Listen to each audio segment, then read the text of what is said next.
Ice cracked against crystal, loud as a gunshot in the dead quiet lounge. It was terrifying how a single sentence could completely dismantle a person.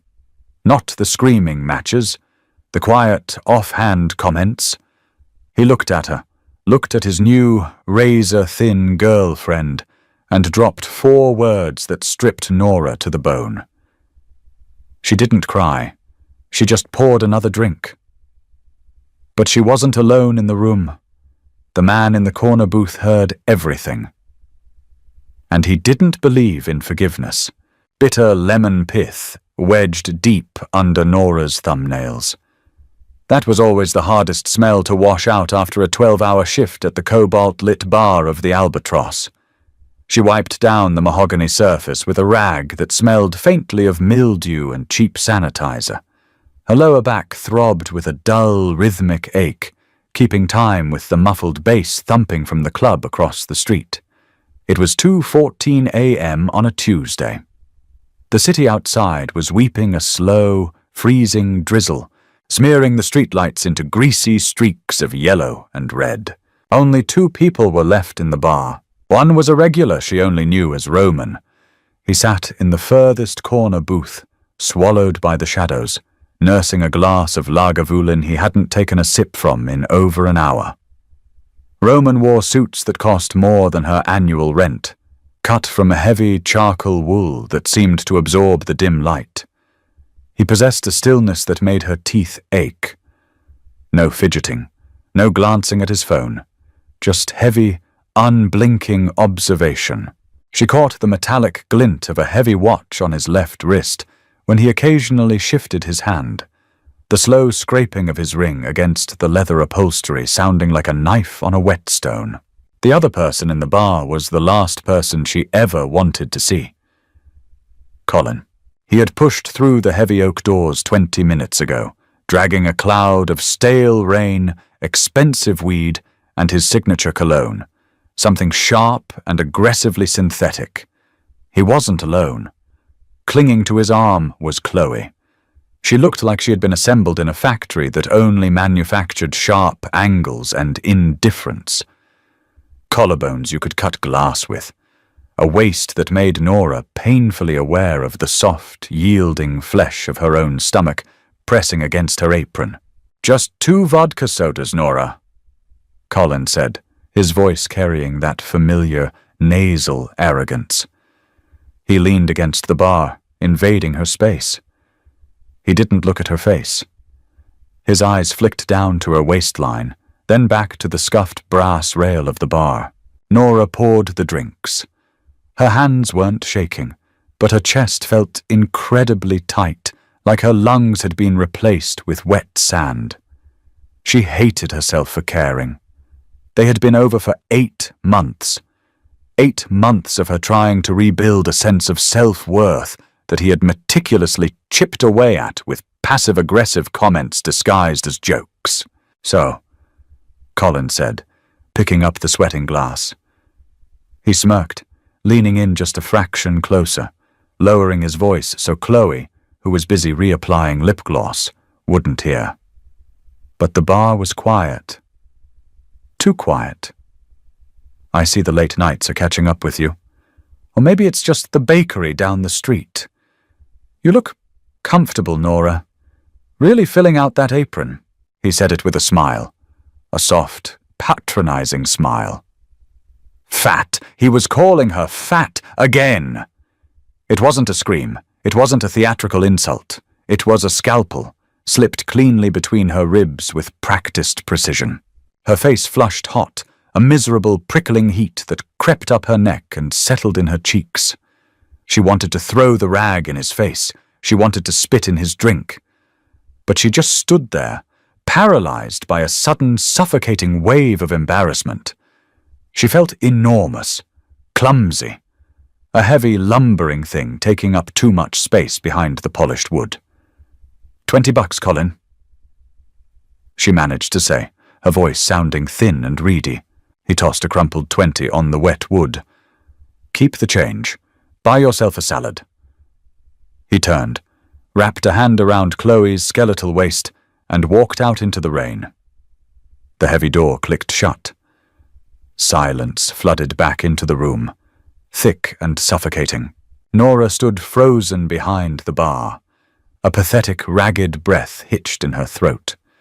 She squeezed her eyes shut, pressing the heels of her hands into the rough wood until her wrists ached, trying to push the hot sting of tears back down. She wasn't going to cry over Colin. Not again. But the humiliation was a physical weight, pressing down on her shoulders, making her clothes feel too tight, her skin too thick. From the corner booth, Leather groaned. She snapped her eyes open. Roman had stood up. He left a crisp $100 bill on the table next to his untouched scotch. He didn't look at her as he walked toward the exit, his footsteps silent on the sticky floorboards. As he passed the bar, the smell of him hit her. Cold ozone, dried tobacco, and something distinctly metallic. Like copper pennies held tightly in a sweaty fist. He paused at the door, his broad shoulders blocking out the neon light from the street. He didn't turn around. He just pushed the door open and vanished into the wet dark. 15 minutes later, Nora couldn't breathe. The air inside the bar felt recycled and suffocating. She locked the front door, flipped the neon open sign to dark, and pushed through the swinging doors to the back alley. The alley smelled of rotting cabbage, wet brick, and the sharp bite of freezing rain. She stood under the meager awning over the heavy steel door, shivering in her thin cotton shirt, the apron still tied around her waist. She dug into her pocket with shaking fingers, pulling out a battered pack of menthols. She didn't even smoke often, only when the anxiety buzzed in her skull like a trapped wasp. She struck a cheap match. It flared, illuminating the grimy brick wall, and then sputtered out in the damp air. She cursed softly, dropping the blackened stick into the puddles. "You're shaking." The voice was gravel, low, rough, and entirely lacking in warmth. Nora gasped, taking a step back and almost tripping over a stack of broken wooden pallets. A shadow detached itself from the deeper darkness near the dumpsters. Roman. He was leaning against the brickwork, sheltered from the rain, a lit cigarette already burning between his fingers. The cherry glowed dull orange, illuminating the sharp, harsh planes of his face. He looked older in this light. Dangerous. His eyes were the color of dirty ice, and they were fixed entirely on her. "Jesus!" she breathed, her hand flying to her chest. "You scared the hell out of me. I thought you left." He didn't acknowledge her panic. He pushed off the wall and took 2 slow steps toward her. He reached into his heavy wool coat and pulled out a silver Zippo lighter. He flipped it open with a sharp, metallic clink that echoed off the alley walls. A steady, perfect flame erupted. He held it out toward her.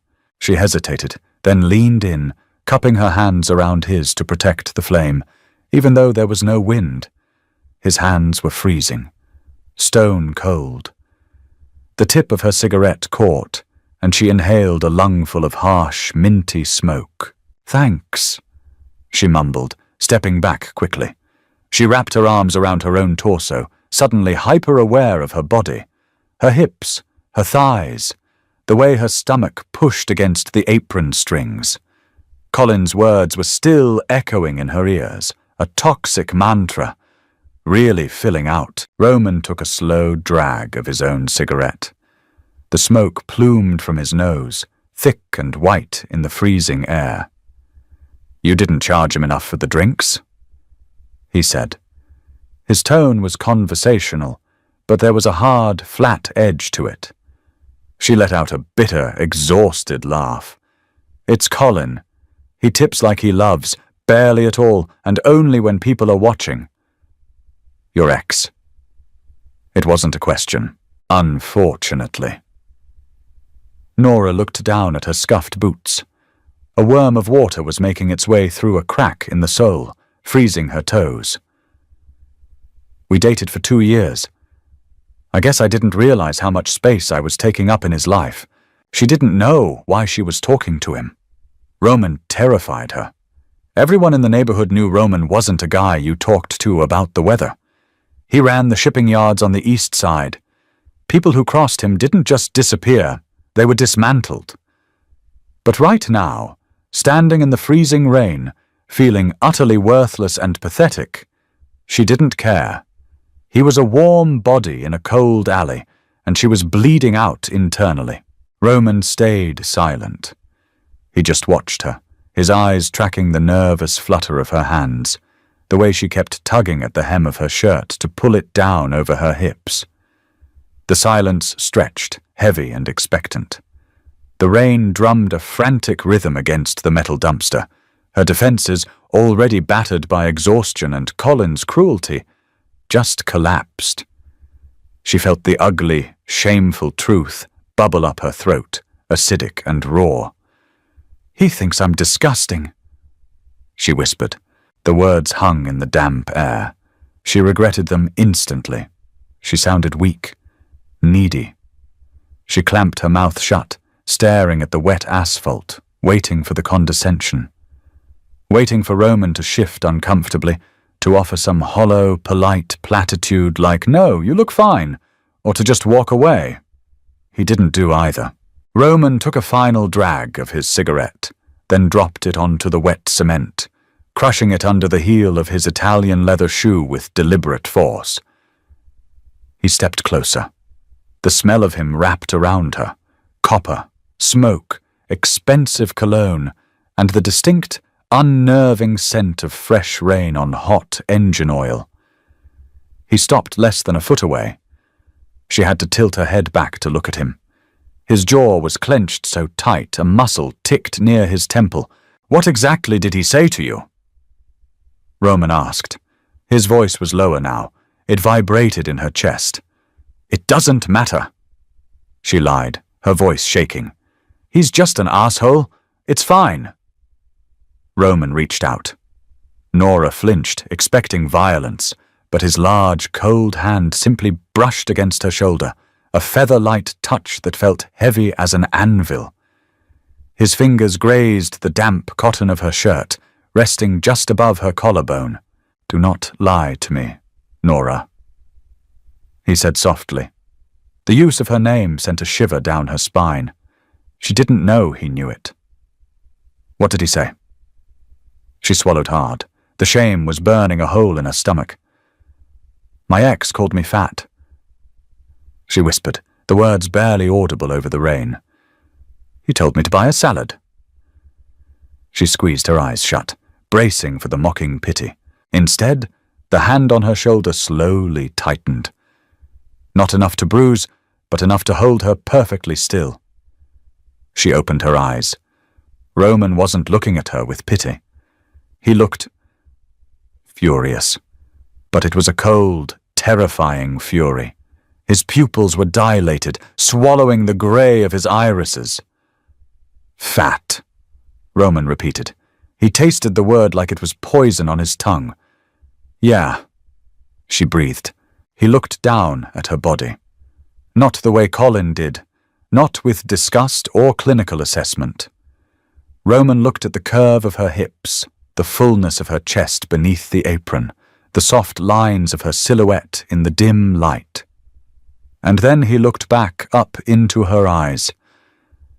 "He is a blind, stupid man," Roman said quietly. "To mistake a feast for scraps." Her breath hitched. Her heart slammed against her ribs. Roman dropped his hand from her shoulder. The absence of his touch left a cold void on her skin. He adjusted the lapels of his heavy coat, his face returning to that smooth, impenetrable mask of stone. "Go inside, Nora," he commanded, his voice returning to its normal, flat cadence. "Lock the doors. It's too cold out here for you." He turned and walked away, disappearing into the pitch-black mouth of the alley without looking back. She stood there for a long time, the rain soaking through her shirt, her cigarette burning down to the filter, singeing her fingers before she finally felt the pain. Nora didn't see Roman for 6 days. The bar went back to its normal, grinding routine. She poured drinks, wiped down the sticky wood, swept up shattered glass, and tried to forget the intense, terrifying heat of Roman's eyes in the alley. She convinced herself she had imagined the interaction. The exhaustion and humiliation had just made her romanticize a brief moment of pity from a dangerous man. She was wiping down the taps on Sunday afternoon, the smell of stale beer and bleach heavy in the air, when the television mounted in the corner caught her attention. It was turned to the local news, muted. She glanced up. Her blood ran cold. A picture of Colin flashed on the screen. He looked awful. His right eye was swollen shut, an ugly mottled purple. His nose was clearly broken, taped and splintered. He was standing in front of a smoking ruin. She scrambled for the remote under the counter and jabbed the volume button. Zedekars.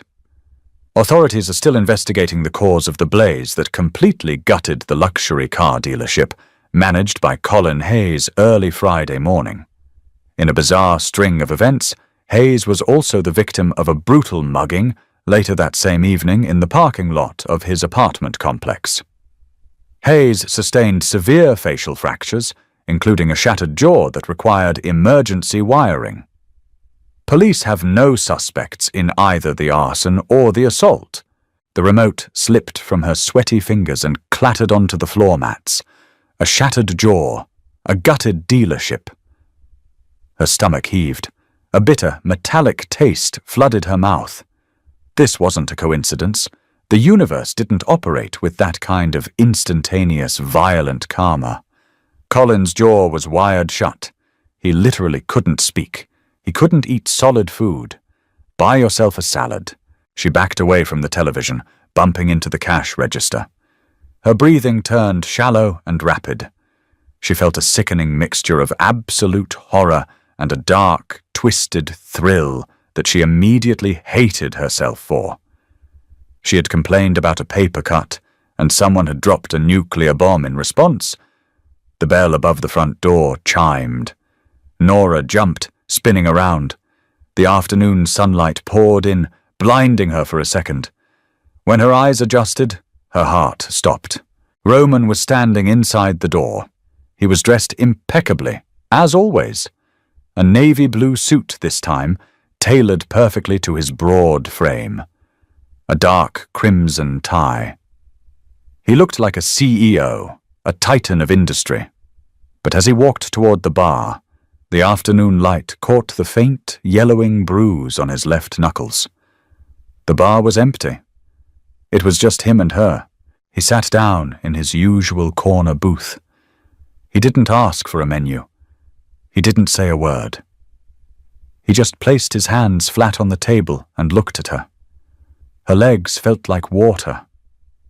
She poured a measure of Lagavulin, her hand shaking so badly the bottle rattled against the crystal glass. She picked it up and walked out from behind the bar. Every step felt like she was walking through wet cement. The smell of bleach faded, replaced by the scent of him as she got closer. Sandalwood, expensive wool, and underneath it, the sharp, acrid stench of burnt rubber and gasoline. She set the glass down in front of him. Some of the amber liquid sloshed over the rim, staining the cardboard coaster. "You're spilling my drink, Nora," he said, his voice a low rumble. She swallowed, staring at his hands, at the bruised knuckles. "What did you do?" she whispered, her voice trembling. Roman didn't look away from her face. He picked up the glass, his long fingers wrapping around the crystal. He took a slow sip. "I had some business on the west side," he said calmly. "A restructuring of assets, and I found a rat that needed its teeth pulled." His jaw is wired shut, Roman. Her voice cracked. She gripped the edge of the table to keep from collapsing. His business burned to the ground. Roman set the glass down. He leaned back against the leather upholstery, his ice-pale eyes locking onto hers with an intensity that pinned her in place. There was no remorse in his face, no hesitation, just a terrifying, absolute certainty. He had a habit of using his mouth to cause damage. Roman said softly, dangerously. I simply removed his ability to do so. A temporary lesson in manners. And his business? Roman gave a microscopic shrug. Arrogant men often leave things plugged in. A fire hazard. A tragedy. You did that for me? She asked, the words feeling heavy and foreign in her mouth. She wasn't a mob princess. She wasn't a femme fatale. She was a broke bartender who hated her thighs. Roman leaned forward. The air shifted, heavy and charged. He reached out, his bruised knuckles brushing against the soft flesh of her hip where it rested against the table edge. She gasped, but she didn't pull away. I did it, Roman whispered, his voice dark and rough like crushed glass, because no one disrespects what is mine. Mine. The word dropped into the silence like a stone into a deep, dark well. She wasn't a casual observer anymore. She had whispered a grievance into the dark, and the dark had answered with fire. She looked at the man sitting in front of her, a monster who smelled of smoke and violence, and realized with a sickening, terrifying clarity that she didn't want him to stop. Sleep refused to come that night. Nora lay on her lumpy mattress, staring at the water stain on the ceiling that looked vaguely like a bruised lung. The radiator in the corner hissed and spat, smelling of boiling dust and old iron. Every time she closed her eyes, she saw the news footage. The blackened husk of Colin's dealership. The yellowing purple bruise on Roman's knuckles. She should have called the police. She should have packed her meager belongings into a garbage bag, boarded a Greyhound bus, and disappeared into the Midwest. That was what a sane person would do. But her body felt leaden, pinned to the sheets by a toxic cocktail of horror and deep, shameful validation. Someone had finally seen her pain. Someone had finally thought her humiliation was worth avenging. It was disgusting. She was disgusting for feeling a thrill when she pictured Colin eating his meals through a plastic straw. Wednesday evening arrived with a biting frost that coated the fire escapes in a thin layer of ice. She walked to the Albatross with her head down, burying her chin into the frayed collar of her thrift store coat. The streets were mostly empty, the city hunkering down against the cold. When she turned the corner onto Elm Street, her breath hitched. Parked directly in front of the bar, illegally straddling the curb, was a black Cadillac sedan. Its windows were tinted so heavily they looked like slabs of polished obsidian. The engine was idling, a low, predatory purr that vibrated through the soles of her boots. She stopped walking. The cold bit into her cheeks. The rear door clicked open. A man stepped out. It wasn't Roman. This man was wider, built like a brick wall, wearing a thick wool peacoat over a dark turtleneck. His nose looked like it had been broken and reset by a blind man. Nora, he said. His voice was entirely devoid of inflection. Get in. Panic, sharp and metallic, tasted like copper in the back of her throat. She took a step backward, her heel sliding on a patch of black ice. I have a shift, she stammered, gripping the strap of her canvas tote bag like a weapon. I have to open the bar. The bar is closed, the man said. He didn't move toward her, but his posture was a wall. Roman is waiting, please. The please sounded less like a polite request and more like a final warning. She looked at the bar. The neon sign was dark. A white sheet of paper was taped to the inside of the glass.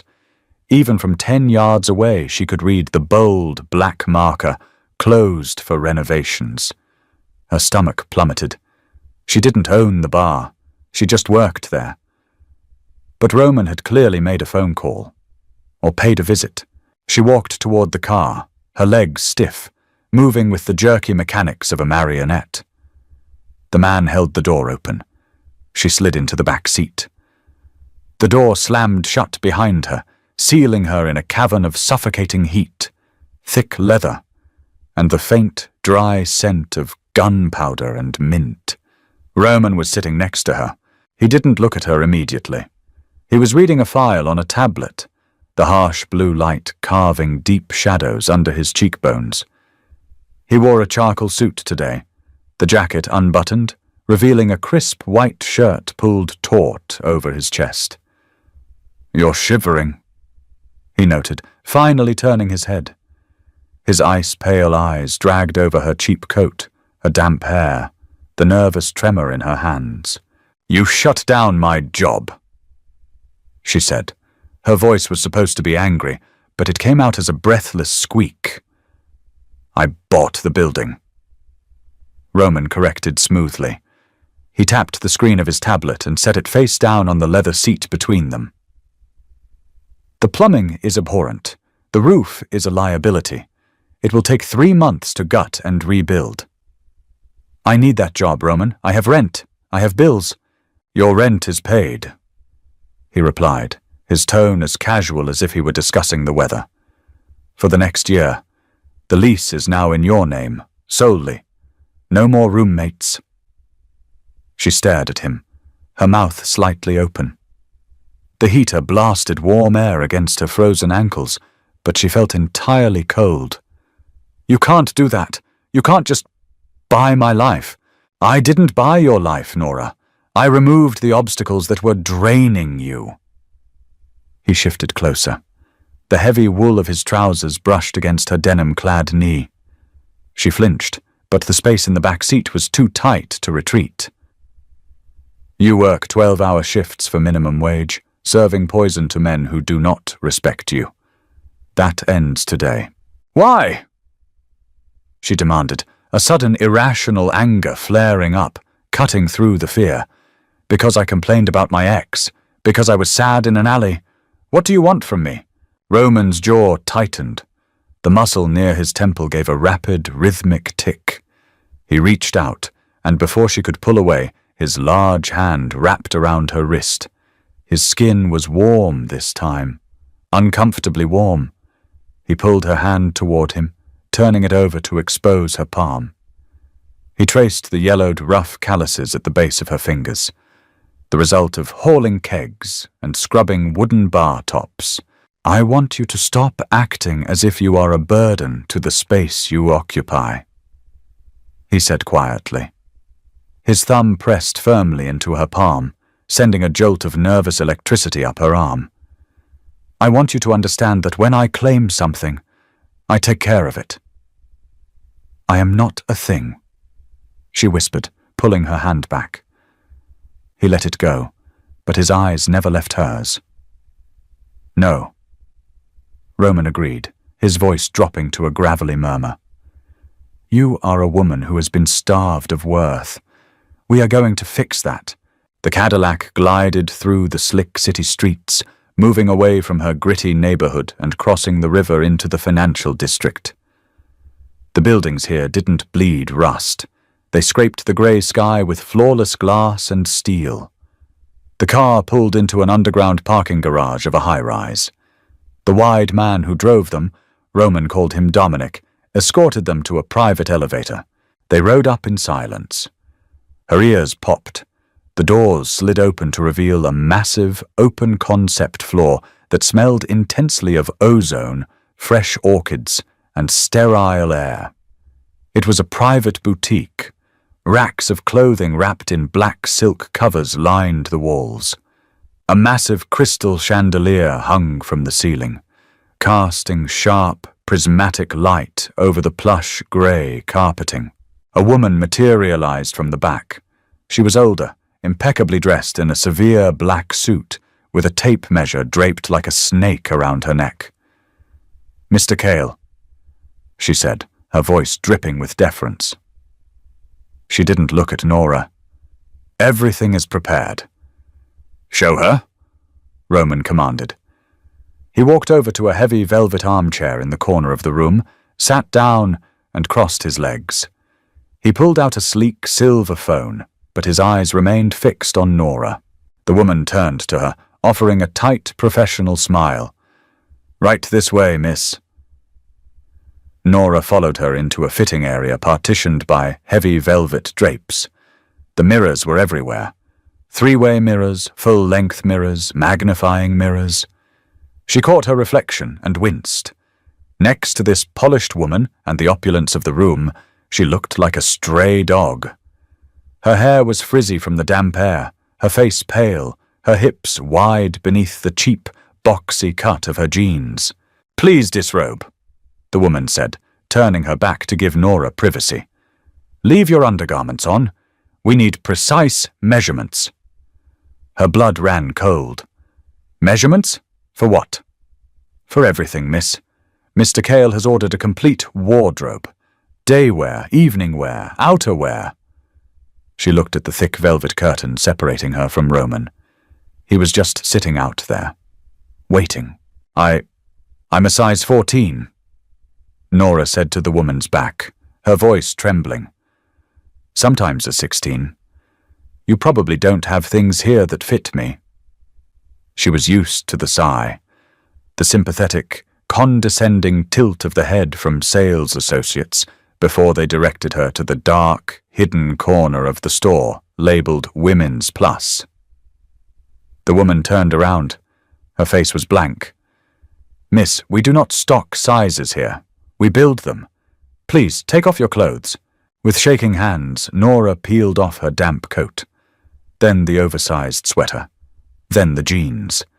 She stood in the center of the blindingly bright room in her mismatched underwear, a faded cotton bra and plain black briefs. She crossed her arms over her stomach, trying to shrink, trying to fold her flesh inward to make herself smaller. The old, familiar shame crept up her neck. Really filling out. Colin's voice echoed in the sterile room. The woman approached with her tape measure. She didn't flinch. She didn't judge. She wrapped the yellow tape around Nora's bust, pulling it snug. She wrote a number down on a clipboard. She moved to her waist, then her hips. "Don't suck in," a voice commanded. Nora gasped, spinning around. The velvet curtain had been pulled back a few inches. Roman was standing there. His eyes were dark, tracking the line of her body in the harsh, fluorescent light. "Close the curtain!" she hissed, her face burning with a mortifying heat. She tried to cover her chest and her stomach simultaneously, backing up until her spine hit the cold glass of the mirror. Roman didn't move. He pushed the curtain open slightly wider. He didn't look at her with hunger. He looked at her with an aggressive, possessive calculation. "I told you," Roman said, his voice echoing slightly in the quiet room. "Stop hiding." He looked at the seamstress. "The waist needs to be tailored to the exact millimeter. No boxy cuts, no draping to hide her shape. I want the silk to cling to her hips. I want the skirts tailored to emphasize the weight of her thighs. Do you understand?" The seamstress nodded sharply. "Of course, Mr. Cale." "Roman, please," Nora begged, tears of absolute humiliation pricking the corners of her eyes. "I look terrible. I'm too big for this kind of clothing." Roman stepped into the fitting room. The space instantly felt microscopic. He invaded her personal space, entirely unfazed by her near-nakedness. He reached out, his warm, rough hands wrapping around her wrists. He gently but firmly pulled her arms away from her stomach, forcing her to stand exposed. "Look in the mirror, Nora," he ordered, his voice dropping to a low, dangerous register. She shook her head, keeping her eyes firmly on the grey carpet. His hand moved to her chin. His fingers gripped her jaw, not painfully but with an immovable strength, and tilted her head up, forcing her to look at the glass. She saw a heavy girl. She saw soft flesh, stretch marks faintly tracing the sides of her hips, the slope of a belly that refused to be flat. She saw everything Colin had mocked.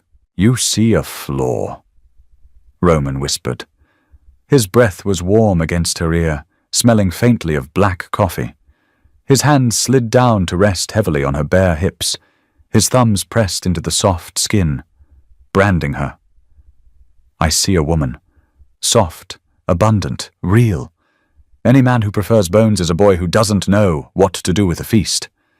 He dragged his hands slowly up her waist, mapping the curve that she had spent years trying to sweat away on treadmills. We are going to dress this body, Roman said to her reflection. His eyes met hers in the mirror, cold and fierce. And you are going to wear it like armor, because tonight I am taking you out, and everyone in my city is going to see exactly what belongs to me. He dropped his hands, stepped backward, and pulled the curtain shut, leaving her shivering in the aftermath of his touch. The dress was black. It wasn't just a piece of clothing, it was an architectural marvel. Heavy silk crepe that flowed like liquid obsidian, cut with such mathematical precision that it held her perfectly. It didn't compress her stomach, it smoothed it. It didn't hide her wide hips, it framed them, allowing the fabric to cascade heavily to the floor. The neckline was a deep, sharp V that showcased her chest without feeling vulgar. For the first time in her life, Nora didn't feel like she was apologizing for taking up space. She felt solid. She felt dangerous. Roman wore a tuxedo. It wasn't rented. It was bespoke, the deep black wool absorbing the ambient light of the restaurant. When he looked at her as she emerged from his penthouse bedroom, a muscle feathered in his jaw. He didn't offer a compliment. He just held out his arm, his eyes dark and dilated. The restaurant was located in the vault of a renovated 1920s bank. Heavy brass doors, marble pillars, and acoustics that muffled everything into a discreet, wealthy hum.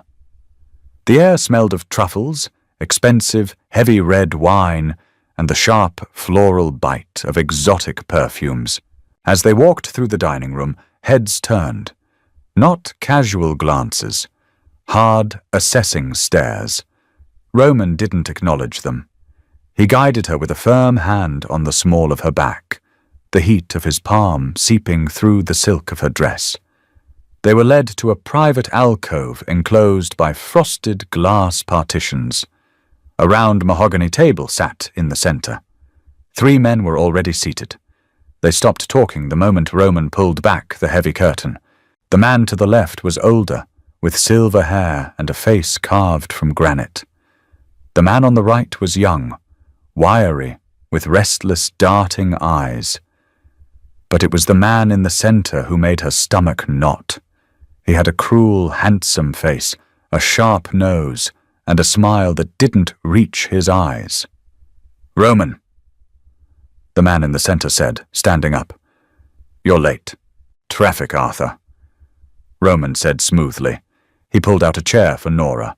She sat down, her hands trembling slightly in her lap.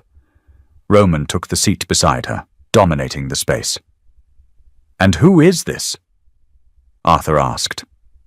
He didn't look at her face. His eyes slid down the deep V of her dress, lingering on her chest, before taking in the width of her hips where they pressed against the armrests. It was a clinical, dissecting look. The exact same look Colin used to give her. "This is Nora," Roman said. His voice was casual, but the temperature in the room seemed to drop 10 degrees. The older man nodded politely. The younger man smirked. Arthur leaned back in his chair, picking up his crystal wine glass. He twirled the dark red liquid, watching the legs run down the glass. "Nora, charming. I must admit, Roman, she's a bit of a departure from your usual aesthetic. I thought you preferred your imports thin and blonde." Arthur took a sip of his wine, his eyes mocking over the rim. "It seems you've developed an appetite for comfort." The silence that followed was absolute. It wasn't a quiet moment. It was a vacuum. The ambient noise of the restaurant outside the frosted glass vanished. Her heart hammered against her ribs like a trapped bird. The insult was barely veiled. Comfort. He meant soft. He meant fat. Nora looked down at her lap, the old reflex of shame rising in her throat, threatening to choke her. She waited for Roman to laugh it off. She waited for the subject to change. Roman didn't move. He didn't raise his voice. He reached out and picked up the heavy silver steak knife resting beside his plate. He inspected the serrated edge lazily, turning it over in the dim light. "Arthur," Roman said. His voice was a soft, deadly purr. Arthur's smirk faltered slightly. With a movement so fast her eyes barely registered it, Roman lunged forward. Thwack! The sound was shockingly loud. A sharp, violent crack of metal biting into dense wood. Nora gasped, pressing herself back into her chair. Roman had driven the heavy silver steak knife directly into the center of the mahogany table, less than an inch from Arthur's left hand. The blade was buried so deep it vibrated, emitting a low, metallic hum. Arthur froze. All the color drained from his cruel face, leaving him the shade of wet ash. The older man gripped the edge of the table. The younger man stopped breathing entirely. Roman slowly leaned back into his chair. He adjusted his cuffs, his face an impassive mask of stone. He didn't look at the knife. He looked dead into Arthur's wide, terrified eyes. "I brought Nora here to enjoy a meal," Roman said, his voice entirely flat, echoing terrifyingly in the small alcove. "I did not bring her here to be evaluated by a man who skims from my shipping containers." Arthur opened his mouth, but no sound came out. A bead of sweat rolled down his temple, catching the light of the chandelier. "If you ever look at her with anything less than absolute reverence again," Roman continued softly, leaning in just a fraction, "I will pull your tongue out of your throat and feed it to the stray dogs by the docks. Do we understand each other, Arthur?" The smell of Arthur's fear was pungent, a sour, metallic tang that cut through the scent of truffles and wine. "Yes," Arthur choked out, his voice barely a whisper. "Yes, Roman. I apologize. To you, and to Nora." Roman stared at him for 3 agonizing seconds before breaking the eye contact. He turned to her. The glacial, terrifying rage in his face vanished instantly, replaced by a dark, heavy warmth. He reached under the table, finding her trembling hand resting on her knee. He intertwined his fingers with hers, his grip firm and grounding. "The sea base here is excellent," Roman said to her, entirely ignoring the knife still vibrating violently in the wood between them. "Would you like to try it?" She looked at the weapon buried in the table. She looked at the 3 terrified, powerful men sitting across from her. And then she looked at Roman. His thumb stroked the soft flesh of her knuckles, a silent, possessive rhythm. She was terrified. She was surrounded by monsters. But as Roman held her hand, a dark, treacherous warmth bloomed in the pit of her stomach. Colin had made her feel like she was nothing. Roman was ready to burn the world to prove she was everything. "Yes," Nora heard herself say, her voice steadying, finding a new, unfamiliar anchor. "The sea bass sounds perfect. Dinner tasted like white wine, butter, and sheer paralyzing terror." Nora chewed the sea bass. It melted on her tongue, perfectly seared, yet it felt heavy as lead in her stomach. Nobody else ate. Arthur stared at his plate, his breathing shallow and ragged, a vein pulsing frantically in his neck. The older man systematically cut a piece of steak, put it in his mouth, and chewed with the mechanical rhythm of a metronome, his eyes dead ahead. Roman ate his meal with terrifying normalcy. The heavy silver knife remained buried in the mahogany table between them, a monument to the violence simmering just beneath his tailored suit. When the plates were cleared, Roman stood. He didn't offer goodbyes. He simply placed his hand on the small of her back and guided her out of the frosted glass alcove. The air in the main dining room felt abruptly thin. The discreet murmurs of the wealthy patrons resumed, oblivious to the vacuum of oxygen they had just left behind. The ride back to his penthouse was suffocatingly quiet. Dominic drove smoothly, the Cadillac swallowing the potholes of the city streets. She stared out the tinted window, watching the blur of streetlights smear across the wet glass. Her body was crashing from the adrenaline. Her hands shook in her lap, the heavy silk of the dress slipping through her fingers. "You are quiet." Roman's voice broke the silence, a low rumble that vibrated through the leather seat. She turned her head. He was watching her in the dim light of the passing street lamps. His face was relaxed. The glacial anger from the restaurant completely vanished. "You stabbed a table," she said. Her voice sounded thin, stripped of all moisture. "You almost took his hand off. He disrespected you." Roman stated it as a simple fact, an equation that only had one logical solution. "I do not tolerate rot in my house. I excise it." "Over a look, Roman? Over a comment about my body?" He shifted closer.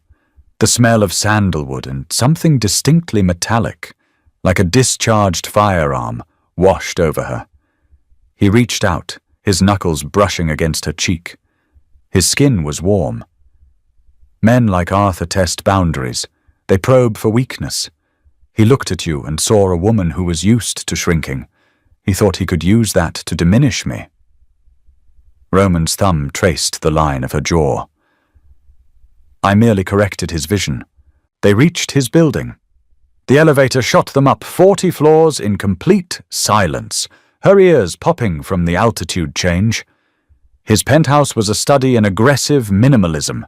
Slate floors, charcoal walls, and floor-to-ceiling windows that overlooked the sprawling, bruised grid of the city.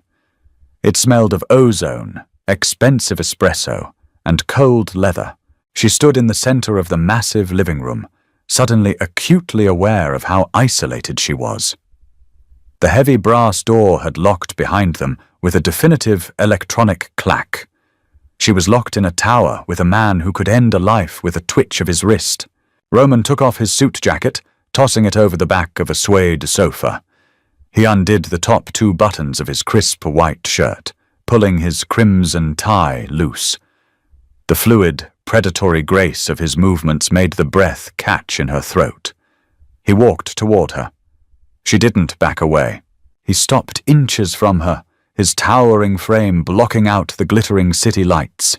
He reached out and took her trembling hands, lifting them to his mouth. He pressed his lips against her knuckles, one by one. His mouth was hot, a shocking contrast to the cold slate beneath her feet. "You are shaking," he murmured against her skin. "I'm terrified of you," she admitted. The truth slipped out, raw and jagged. Roman didn't flinch. He dropped her hands and moved to the zipper at the back of her dress. The slide of the metal was deafening in the quiet room.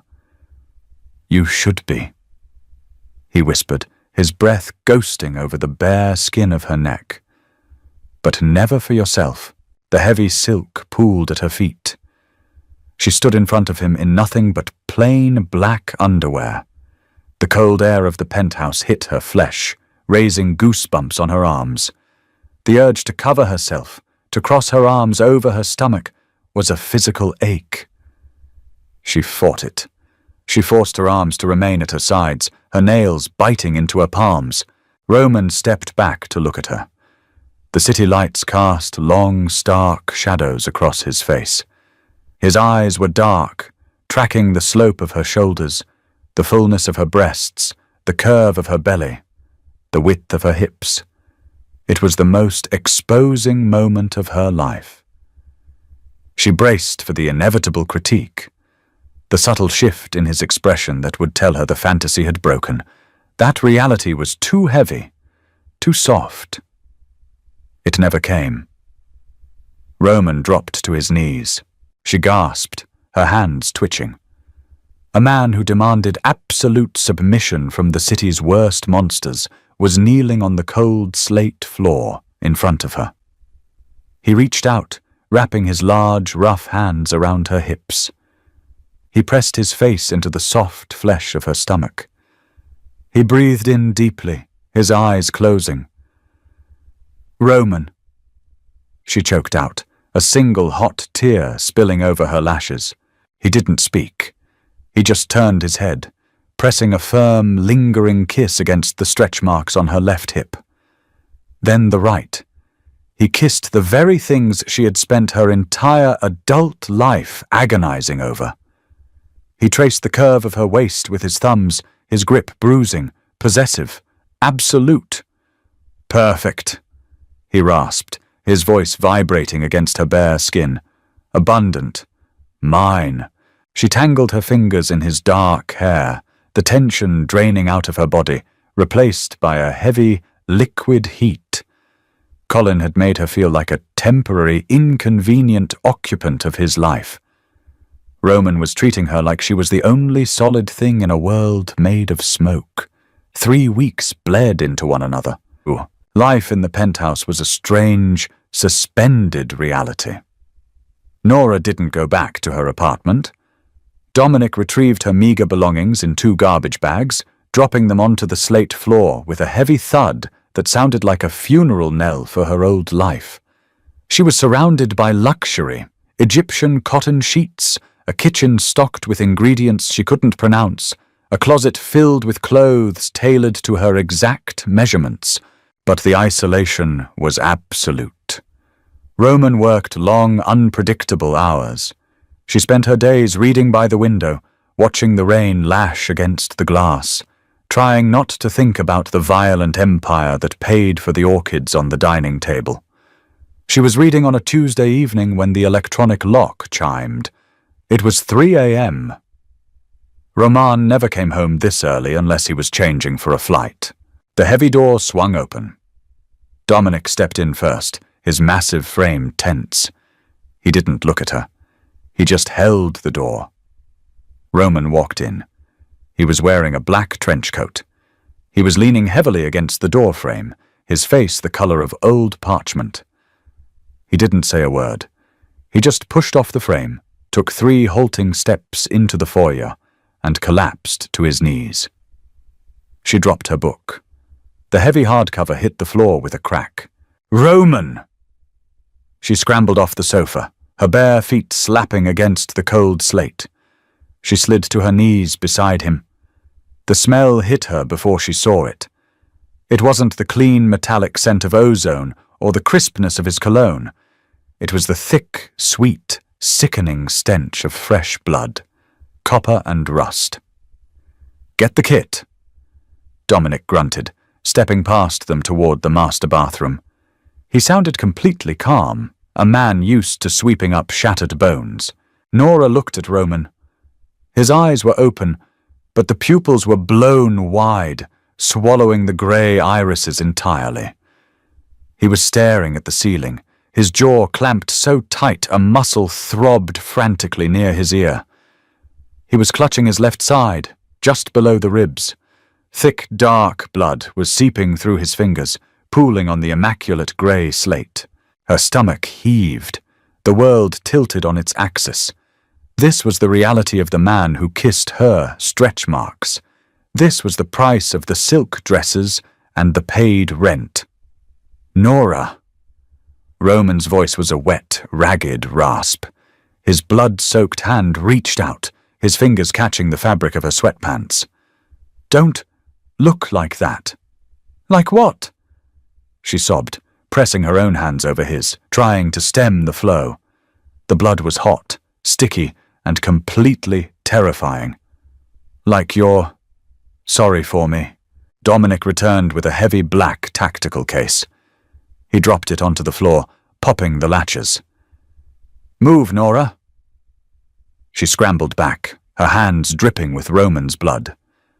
She wiped them frantically on her pants, leaving dark, rusty smears across the grey cotton. Dominic ripped Roman's coat open, tearing the ruined, blood-soaked dress shirt down the middle. A jagged, ugly gash tore across Roman's obliques. It wasn't a bullet hole, it was a blade wound.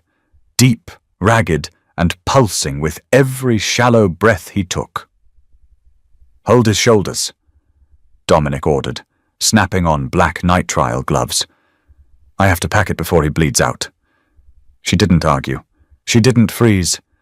The adrenaline, cold and sharp, overrode her panic. She crawled up to Roman's head, pressing her hands down hard on his broad shoulders. "Roman, look at me," she commanded, her voice dropping to a harsh, unfamiliar register. He rolled his head toward her, sweat beaded on his forehead, his hair plastered to his skin. "Remember Arthur?" Roman breathed, his lips pulling back into a bloody, feral smile. Her heart stopped. "Don't talk." "Arthur's brother," Roman rasped, his eyes locking onto hers with a terrifying intensity. He took issue with the restructuring. Dominic poured a clear liquid directly into the wound. Roman's entire body arched off the floor. A guttural tearing roar ripped from his throat, a sound of pure, unadulterated agony that vibrated in her teeth. His back slammed down against the slate, his muscles locking tight as coiled steel. "Hold him!" Dominic shouted, packing gauze directly into the bleeding flesh. Nora threw her entire weight over Roman's chest, wrapping her arms around his neck, pressing her face into his sweaty, freezing cheek. "I've got you!" she cried, the tears finally breaking loose, mixing with the sweat on his face. "I'm right here. I'm right here." Roman's hands came up, grabbing fistfuls of her sweatshirt. He didn't push her away. He clung to her, burying his face in the crook of her neck, his breath coming in jagged, ragged gasps against her collarbone. It took 20 minutes. 20 minutes of blood, the sharp stench of iodine, and the horrifying sound of skin being stitched shut. When Dominic finally taped the bandage down and stood up, Roman was unconscious, his head resting heavy against her chest. She sat on the floor, covered in his blood, holding the most dangerous man in the city like he was a broken toy. Dominic looked down at her, pulling off his bloody gloves. "He wouldn't let me take him to the private clinic," the massive man said quietly. "He said he needed to come home." Home. She looked around the sterile, beautiful penthouse. The blood on the floor looked like a desecration, but as she stroked Roman's damp hair, feeling the slow, heavy thud of his heart against her ribs, the cognitive dissonance shattered. She wasn't a captive. She wasn't a pet. She was the only soft thing in a world made entirely of knives. She was his anchor. He had burned Colin's life to the ground to avenge a bruise on her ego. He had gutted Arthur's empire to ensure no one ever looked at her with disgust again. And he had crawled back here, bleeding to death, just to collapse at her feet. The realization settled in her chest, heavy and dark as molasses. She didn't want the light anymore. The light was cruel and shallow. The dark was where she was safe. Rain battered the floor-to-ceiling windows, a relentless drumming roar that drowned out the hum of the city far below. It was 3 days after the attack. The penthouse smelled of bitter espresso and the sharp medicinal tang of rubbing alcohol.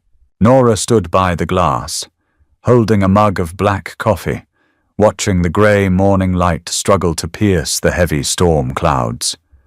She was wearing one of Roman's discarded button-down shirts. It was enormous on her, the hem hitting mid-thigh, the sleeves rolled up past her elbows. The city down there looked miserable. Millions of people rushing to jobs they hated, trying to impress people who didn't care about them, shrinking themselves down to fit into acceptable, palatable boxes. She had spent 26 years trying to cram herself into one of those boxes. She had starved herself, criticized herself, and let a hollow, cruel boy named Colin convince her that her flesh was a tragedy. She took a sip of the bitter coffee. The heat burned her tongue, grounding her. The sound of heavy, uneven footsteps pulled her attention from the glass. Roman walked into the living area. He was shirtless, wearing only a pair of dark grey sweatpants slung low on his hips. The stark white bandage wrapped around his torso was stark against his olive skin. He moved stiffly, his jaw tight, but his eyes were clear. "You should be in bed," she said softly, not moving from the window. "You weren't there," he replied. His voice was rough with sleep and pain. He crossed the room, stopping directly behind her. She didn't turn around. She could feel the heat radiating off his body, the subtle pull of his gravity. He wrapped his arms around her waist, moving slowly, mindful of his stitches. He pulled her back, flush against his chest, resting his chin on the top of her head. They stood there in silence, watching the rain wash the city clean. His large hands rested flat against her stomach. He didn't pull away when he felt the softness. He pressed deeper, his fingers splaying wide, claiming the territory. "Arthur's brother is no longer an issue," Roman said quietly, his breath stirring her hair. The words hung in the air. A week ago they would have made her sick. They would have sent her spiraling into panic, begging him to stop, terrified of the blood on his hands. Now she just took a slow breath, inhaling the scent of his soap and the lingering metallic edge that never fully left him. "Good," she whispered. The word was barely audible over the rain, but Roman heard it. She felt the rumble of a dark, satisfied chuckle vibrate in his chest.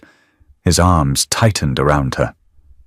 "Colin called the bar," Roman murmured. "He left a voicemail. His jaw is unwired. He's looking for you." Her fingers tightened around the ceramic mug. A phantom echo of Colin's voice sneered in her ear. Really filling out. The old reflex tried to rise, the instinct to hide, to apologize, to make herself small. It failed. The fear was gone, burned away by the terrifying, absolute devotion of the monster holding her. "What did you do with the message?" she asked, her voice steady, completely devoid of empathy. "I deleted it," Roman said. He turned her around slowly. He took the coffee mug from her hands and set it on the sill. He looked down at her, his pale eyes tracking the messy tangle of her hair, the lack of makeup, the curve of her thighs visible beneath the hem of his shirt. He didn't see a flaw. He saw a queen. "He doesn't get to look for you," Roman said, his voice dropping to that low, lethal register that made her blood run hot. "No one does. You belong to the shadows now. You belong to me." He stepped closer, backing her up until her shoulders hit the cold glass. He pressed his body against hers, entirely unbothered by the pain in his side, driven by a possessive hunger that bordered on religious. He reached down, his hand sliding under the hem of the oversized shirt, tracing the heavy curve of her hips, pulling her firmly against him. "You are never going to apologize for existing again, Nora." He breathed against her mouth. "If the world tries to make you feel small, I will burn it down until there is nothing left but ash and you." She looked up into his eyes, cold, violent, and entirely, utterly devoted to her. She reached up, wrapping her arms around his neck, feeling the heavy, uneven thud of his heart. She didn't want the light. The light was for people who didn't know how beautiful the dark could be. She pulled his mouth down to hers, tasting coffee, ruin, and absolute power. Did Nora make the right choice, embracing the darkness? Or is she playing with a fire that will eventually consume her? If you loved this deep, gritty dive into Mafia romance and want to see more stories where the protagonist stops apologizing and starts reigning, you know what to do. Smash that like button, share this video with your fellow dark romance readers who crave a morally grey hero, and hit subscribe so you never miss a chapter of our original stories. Drop a comment below. Would you have stayed with Roman? See you in the next one.